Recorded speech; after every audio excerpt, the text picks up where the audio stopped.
Would you like to go over some concepts that you're going to see on your English Second Language Learner test? My name is Dr. Rivera, and I'm the ELL specialist here at the Learning Liaisons. Before we jump into some concepts, you are welcome to like and subscribe to the Learning Liaison so you can find some free videos that are going to help you pass your test. All right, let's go over some concepts.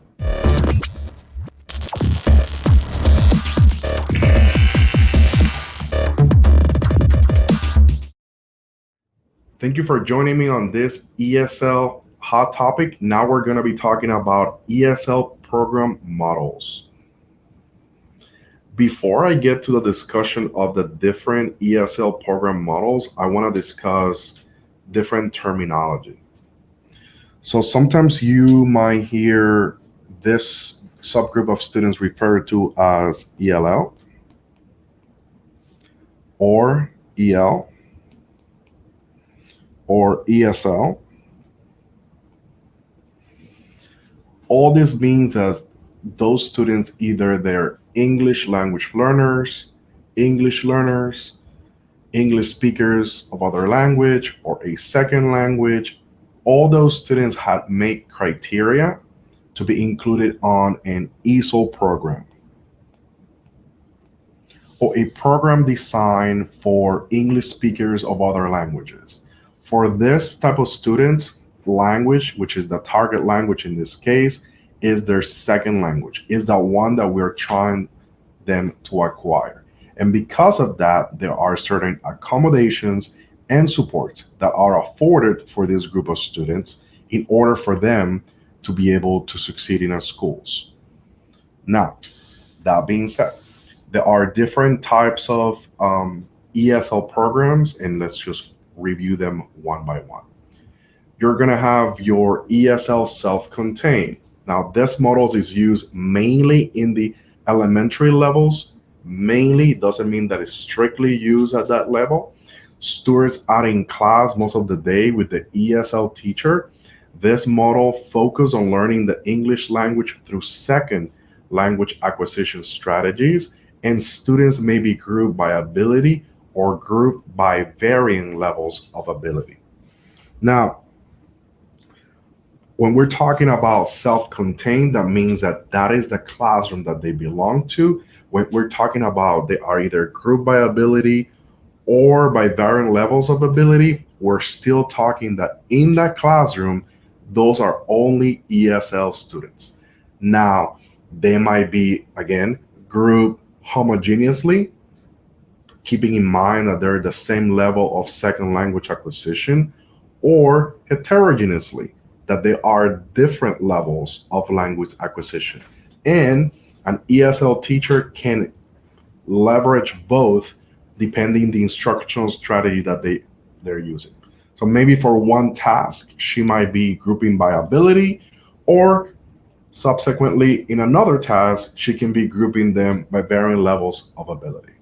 But again, they're self-contained, they're in that classroom all day, every day, and only ESL students or ELL or EL students are in that classroom. The next ESL program model is the pullout. This model is used mainly in the elementary levels. Again, just because it is used mainly does not mean that it's strictly using the elementary levels. Students are in general education classes and pulled out daily for English language instruction. So in this case, a student that is participating in an ESL pullout type of model means that they are, yes, getting general education. They are, a term that we're going to be using here is mainstream. That means that they might be in a classroom with other peers that are non-ELL. So that could mean that.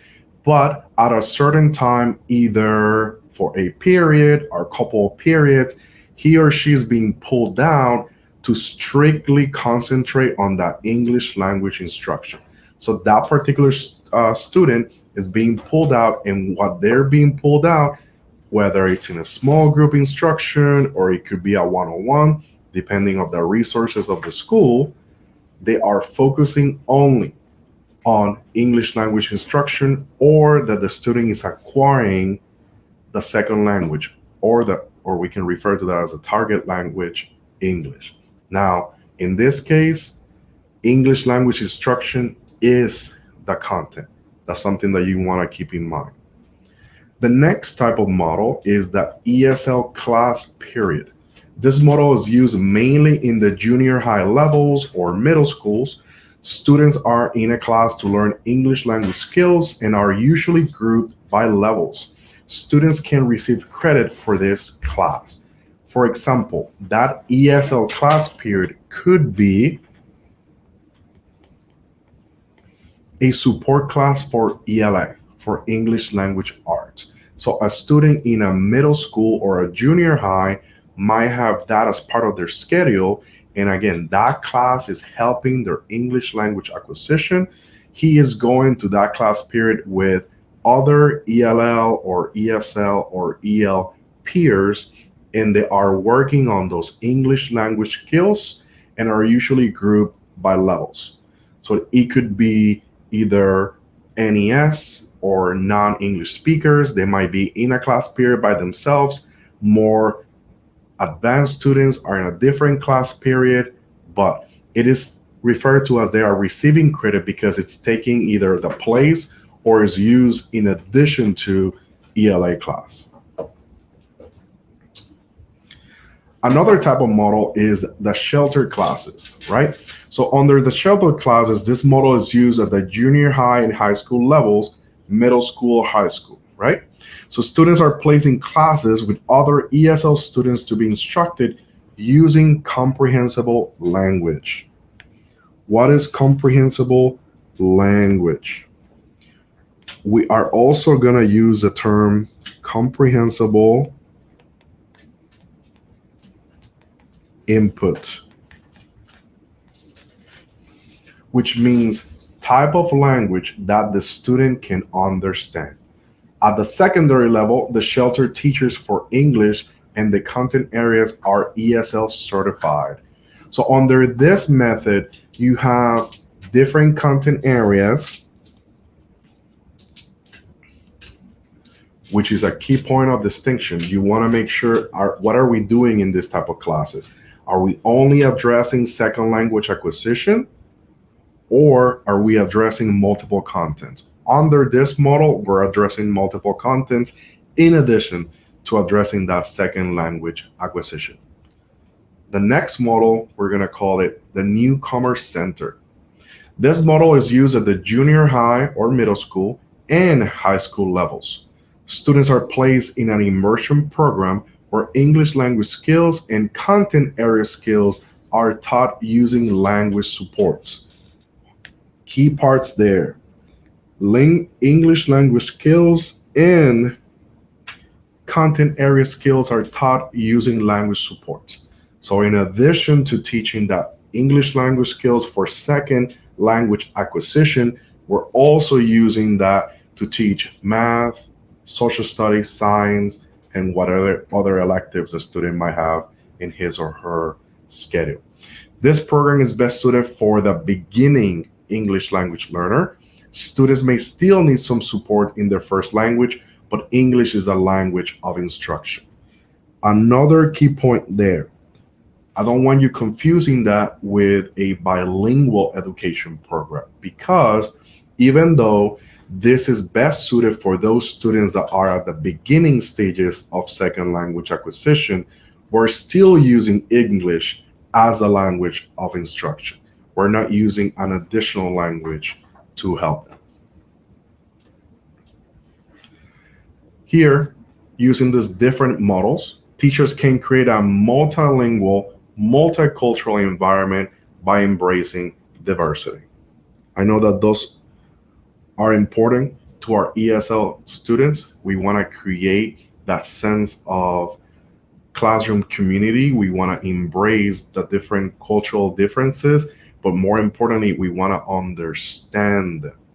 This includes being open to learning and sharing culture, as well as encouraging students and parents to share and teach native cultures. We want to make sure that we are encouraging this process of acculturation, not assimilation. We want to make sure that we're respecting our students' cultural backgrounds, that we are embracing, we are making those connections, and that we are making sure that in our classroom community, we are embracing this term cultural sensitivity, understanding where they're coming from, what are they used to. It's gonna have a better understanding because then we can effectively communicate. Students of different languages and backgrounds can be grouped together to learn from each other and work together. We want to encourage that.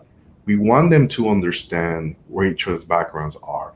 We want them to understand because we want them to commiserate. We want to make sure that in that classroom, it is a safe learning environment, that the students are encouraged to make mistakes. It happens. That's why we wanted to do so. But we can't do so if we're not creating that sense of safety and that you are creating, as a teacher, this learning environment that is conducive for them to do so. It may be necessary to teach the students about prejudice, racism, and peaceful conflict resolution so that the students can learn and grow. Those are definitely difficult conversations. But I don't think that you do your students their best service by ignoring them, but rather by addressing them. You as the adult, you as a teacher, taking that sense of how to best handle prejudice, racism, and how to encourage your students to effectively communicate with each other so they can resolve all their conflicts peacefully. Teachers should avoid forbidding students to speak and read in their native language, as it is important that their first language and culture is validated and seen as important part of who they are. Again, it is no longer important, but at times necessary. Because what you'll see in the literature and about second language acquisition research is that actually strengthening a student's L1 or native language helps that student develop or acquire the L2 or second language. So you do not want to discourage, you actually want to encourage, because you understanding their level of proficiency on their L1 or native language could be beneficial for you as a teacher to leverage that to their L2. In addition, when you're forbidding those students to speak and read in their native language, the message that you're sending is that you want them to assimilate. Your culture is not important. Your culture is less valuable than our culture. Hence, we don't want you here. Rather, a process of acculturation when you have a mutual understanding of where they're coming from and when they're coming to will lead you to be more successful. And again, you want to use that L1 or native language to help you in the L2. And at times, it's going to either lead to positive or negative transfer, but you want to encourage it. You want to create that safe environment. And a term that you're going to see in the literature and in second language acquisition theory is the affective filter. You want to lower that affective filter, and you lower that affective filter, you lower the anxiety, you lower that stress by creating that welcoming environment. Thank you so much for joining me, and this is it for ESL Program Models in the Hot Topic.